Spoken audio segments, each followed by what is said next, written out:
साधिके शरणेतम के गौरी नारायणी नमोस्तुते। जय सिया राम। साथियों नमस्कार। साथियों, एस्ट्रोलॉजर जय के राय का यूट्यूब चैनल पर आपका स्वागत है। साथियों, इस दौरान मैं आपको ज्योतिष से संबंधित, नगों से संबंधित कुछ नई नई जानकारियाँ दे रहा हूँ कि यदि आप नग पहनने के इच्छुक हैं, रत्न पहनने के इच्छुक हैं, तो कैसे यह जानेंगे कि यह नग आपके लिए सुटेबल अच्छा है, उसकी पहचान क्या होगी, कौन कौन से लोग उसको धारण करें और उसको पहनने से आपको क्या फ़ायदे होंगे। इस सब विषय में सबको उत्कंठा होती है, तो मेरे विचार में उत्पन्न हुआ कि मैं इसके विषय में आपको अवगत कराऊं, आपको बताऊं। इसलिए मैं अपने अलग अलग वीडियो में अलग अलग रत्नों के विषय में जानकारी दे रहा हूं। तो मैंने अब तक जो है आपका सूर्य का नग, चंद्रमा का, मंगल का, बुध का, बृहस्पति का, सबके नगों के विषय में बता चुका हूँ।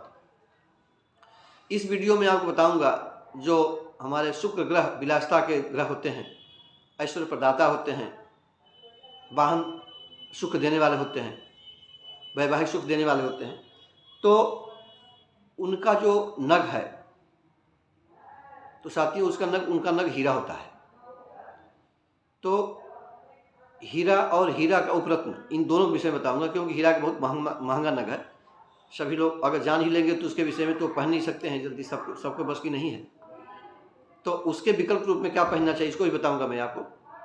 यदि आप हमारे चैनल पर प्रथम बार उपस्थित हुए हैं अथवा हमारी वीडियो पहली बार देख रहे हैं, कृपया हमारे चैनल को सब्सक्राइब कर लें, बगल बेल आइकन घंटी प्रेस कर लें, जिससे हमारी बनाई वीडियो आपको समय प्राप्त हो सके, आप नई नई जानकारियों का समय से लाभ उठा सकें। तो साथियों, जैसा मैंने चर्चा किया कि मैं आपको जो शुक्र ग्रह का जो नग है हीरा, इसके विषय में आपको बताने जा रहा हूँ। तो साथियों, मुख्य नग क्या होता है? हीरा होता है। तो संस्कृत में इन्हें हम कहते हैं वज्रमणि, और हिंदी में हीरा, अंग्रेजी में डायमंड। तो हीरा जो होता है अत्यंत चमकदार होता है और प्रायः श्वेत रंग का होता है, क्योंकि शुक्र का रंग जो ग्रह होता है उसका रंग सफ़ेद होता है। तो साथियों, जो बहुत ही अच्छी क्वालिटी का हीरा होगा, क्या होगा? अत्यंत चमकदार होगा, मतलब उसमें से जिधर से उधर किरणें दिखाई पड़ते हैं, आपको दिखाई पड़ती रहेंगी। चिकना होगा और ठोस कठोर होता है, पारदर्शी होता है, इस पार से उस पार दिखाई पड़ेगा, और किरणों से युक्त होगा, मतलब उसमें तमाम किरणें दिखाई, अब जगमग दिखाई पड़ती है। मतलब हीरे की असली पहचान होगी। अब उसको कैसे पहचानेंगे कि यह हीरा आपको असली है, हीरा अच्छा है?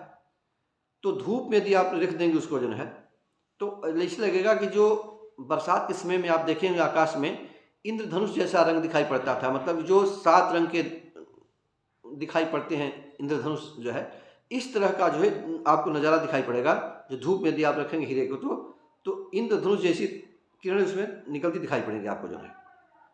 और यदि वो बच्चा कोई तुतला रहा है, तो देखते हैं कुछ लोग साफ बोल नहीं पाते हैं, तो कि तुतलाता बच्चा है, यदि इसके मुंह में हीरा रख दिया है तो वह ठीक से बोलने लगेगा, लेकिन भूल से निकल न जाए, क्योंकि निकलने से जहर बन जाता है। और दूसरी बात, कमरा पे आपने अंधेरा कर दिया और उसमें दिया आपने हीरा रख दिया, तो जुगनू जैसा वो चमकता रहेगा। ये साथियों हुई असली हीरे की पहचान। अब इसमें क्या होता है कि कौन कौन से लोग हीरा पहन सकते हैं, क्योंकि वृष और क्या कहते हैं तुला राशि के और वृष राशि के स्वामी शुक्र होते हैं, तो ये लोग तो हीरा इनके लिए सूटेबल हुआ। और मिथुन, कन्या शुक्र के मित्र ग्रह होते हैं, इनके लिए सूटेबल हुआ। मकर, कुंभ शनि की राशियां होती हैं, तो शनि इनके मित्र हैं, ये लोग भी इनको पहन सकते हैं। तो स्वयं और इनके मित्र ग्रह के हिसाब से पहन सकते हैं। लेकिन फिर भी मैं आपको यह परामर्श दूंगा कि हीरा पहनने से पहले आप अपनी कुंडली का अनुशीलन करा लें। कुंडली यदि नहीं है फिर भी आप पहनना चाहते हैं, तो इसके लिए आप छोटा सा उपाय बताता हूँ कि आप नख खरीद कर ले आवें, उसको किसी कपड़े में, सूती कपड़े में, जो चिकना बढ़िया कपड़ा, उसमें बांध करके गट्ठी लगा करके, एक ही गट्ठी लगे, मतलब एक ही चिकना जैसा रहे, और उसको अपने सर के नीचे रखें, तकिया के नीचे रखें। यदि हीरा आपको सूटेबल होगा, सूट करने वाला होगा, तो 3 दिन आप उसको वाश करेंगे। 3 दिन में आपको किसी प्रकार कोई उलझन नहीं होगी, कोई परेशानी नहीं होगी, मानसिक परेशानी नहीं होगी। अगर आपको मानसिक परेशानी हो रही है, उलझन हो रही है, नींद नहीं आ रही है, व्यवधान उपस्थित हो रहा है, तो समझिए कि आपको वह सूट नहीं करेगा। यह एक सामान्य परीक्षा भी जो प्रैक्टिकल रूप में आप कर सकते हैं। 3 दिन देखने के बाद, 3 दिन से रहने रखने के बाद यदि आपको उसमें कोई परिवर्तन नहीं आता है, आपकी स्थिति समान रहती है, तो फिर क्या करेंगे आप कि उस हीरे को सूती कपड़े में अपनी भुजा में बांधेंगे और सूती कपड़ा महीन रहे, ताकि उसमें मतलब उसका हीरे का जो प्रभाव है आपके चमड़े पर उसका प्रभाव बनता रहे। तो आप इसको वहाँ 3 दिन यहाँ भी चेक करेंगे, आप जो है दाहिने हाथ में बांध के चेक करेंगे।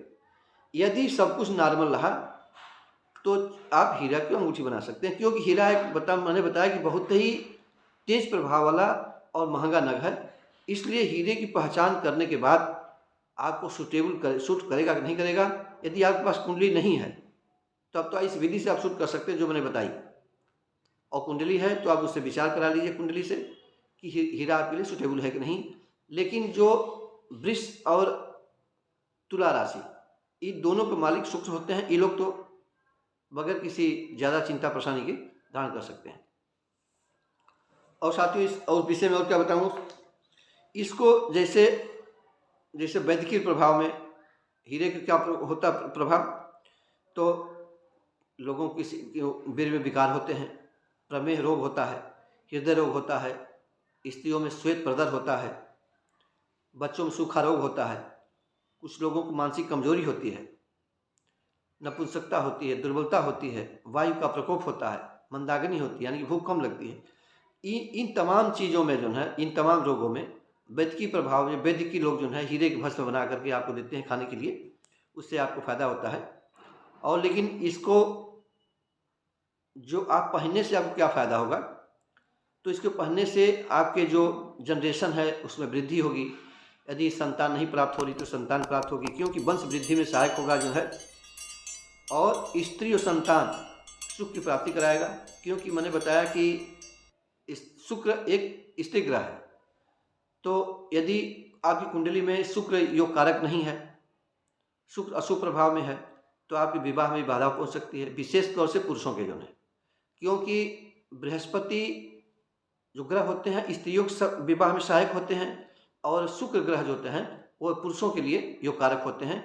यदि शुक्र की स्थिति ठीक नहीं है, शुक्र अगर गलत स्थान बैठे हैं, छठे 12वें हैं, शुक्र नीच राशि में है, कन्या राशि में है, तो विवाह में बाधा हो सकती है, विवाह सुख में परेशानी हो सकती है।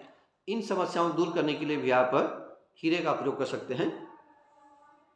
इसमें ये सब चीज़ें आपको मिलेगी जो हमने आपको बताया जो है, कि वंश वृद्धि हो सकती है, स्त्री सुख प्राप्त हो सकता है, वैवाहिक सुख मिल सकता है। और साथियों जैसे मैंने कौन कौन लोग पहन सकते हैं मैंने बता दिया आपको जो है। लेकिन यदि आपका ग्रह जो है शुक्र कमज़ोर है और आपको शुक्र को अनुकूल करने के लिए यदि आपको नग धारण करना है और आप हीरा नहीं ले सकते हैं, जैसे मैंने बताया हीरा खतरनाक भी होता है, महंगा भी होता है, तो आप उसके सेकंड प्रायोरिटी में विकल्प के तौर पर आप फिरोजा ले सकते हैं। फिरोजा भी साथियों बहुत ही अच्छा रंग माना जाता है, और इसको नीले आकाशी रंग जैसा फिरोजा होता है। यह शुक्र ग्रह का उपरत्न होता है।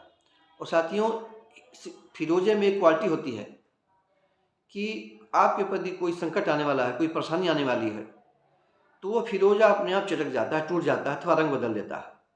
ये उसके अंदर विशेष क्वालिटी होती है। और एक चीज़ और है कि यदि किसी को फिरोजा पहनना है तो उसके लिए होगा कि मैं एक सलाह दूंगा कि यदि फिरोजा किसी ने आप गिफ्ट किया है, जैसे आपको मान किसी थर्ड पर्सन फिरोजा पहनना है, तो वो किसी थर्ड पर्सन को अपने रिश्तेदार में किसी को भाई उनसे कहे कि भाई आप हमको फिरोजा दे दो, उसके बदले में भले आपको दे दें आपको, अथवा आप उनसे गिफ्ट रूप में फिरोजा रत्न मांग के पहन लें, तो वह फिरोजा आपके लिए विशेष गुणकारी होगा, विशेष लाभदायक होगा। तो साथियों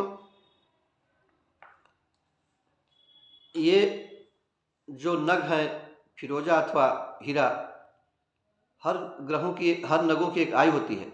अगर आपका नग जो है घिस गया, चमक खत्म हो गई, अथवा 8-10 साल का हो गया, तो वो अपना प्रभाव धीरे धीरे उसका खत्म हो जाता है। तो इतने दिनों तक उसका प्रभाव रहता है। तो यदि आप हमारे चैनल पर आपने अब तक सब्सक्राइब नहीं किया है, कृपया सब्सक्राइब कर लें। और आपने शुरू से अंत तक हमारी वीडियो देखी, इसके लिए आपको बहुत बहुत धन्यवाद। मिलते हैं नए विषय पर अगले वीडियो में, तब तक के लिए नमस्कार। वीडियो देखने के लिए आपको बहुत बहुत धन्यवाद।